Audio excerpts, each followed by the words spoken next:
God's people are too self-centered. We think too much about ourselves. It's essential to stay alive and survive, but we got to decide, I can't do this just for me. I got to do it for somebody else because somebody did it for me. You wouldn't be sitting here. I wouldn't be standing here.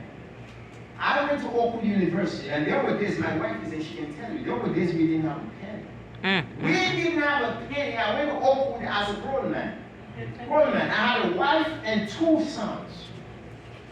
And there were days I gave up my job. I'm a builder. I build buildings. In addition to my profession as a mental health therapist, but prior to all that education, I was a builder in New York City, and God called me and said, go and study to be a pastor. I said, who, me? He said, yes, you. And I said, God, what am I going to do when I'm done? He said, let me take care of that. And my wife is there, she can testify. There were days we didn't have a penny, and I went to the mailbox.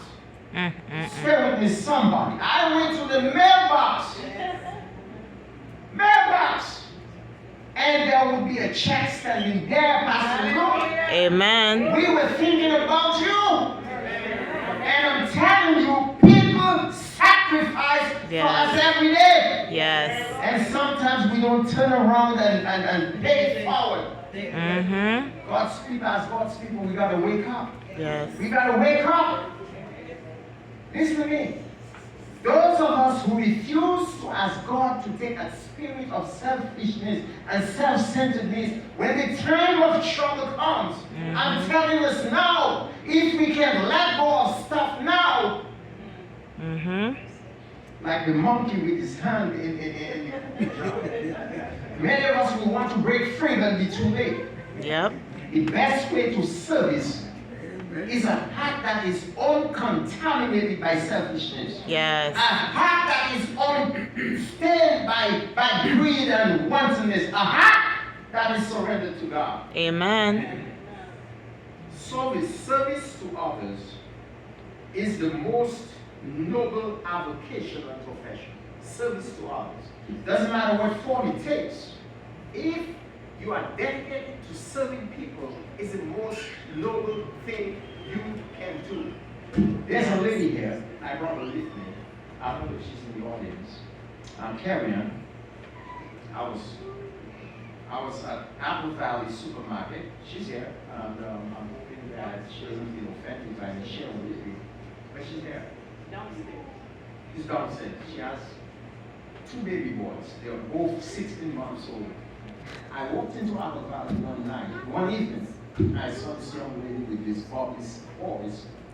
And because I have twin girls, they're 4 years old, I immediately got attracted to mom and the boys. And I walked to her and I said, how are you doing? I said, I see you have 2 boys. She said, yes, sir.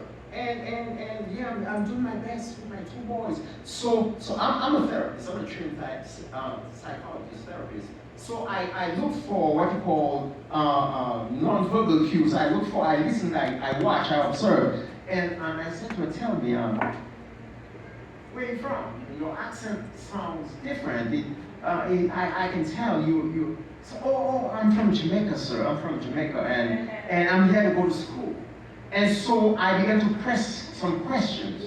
Eventually, she said to me, I am registered for school, but I have these twins, but I don't have a babysitter. I don't have a babysitter. I said, well, why don't you give me your number? I'll see what I can do. I'm a man, she's a woman. But because we are supposed to be ambassadors and advocates for God, we constantly got to be looking for ways to empower people. What do you say? Amen.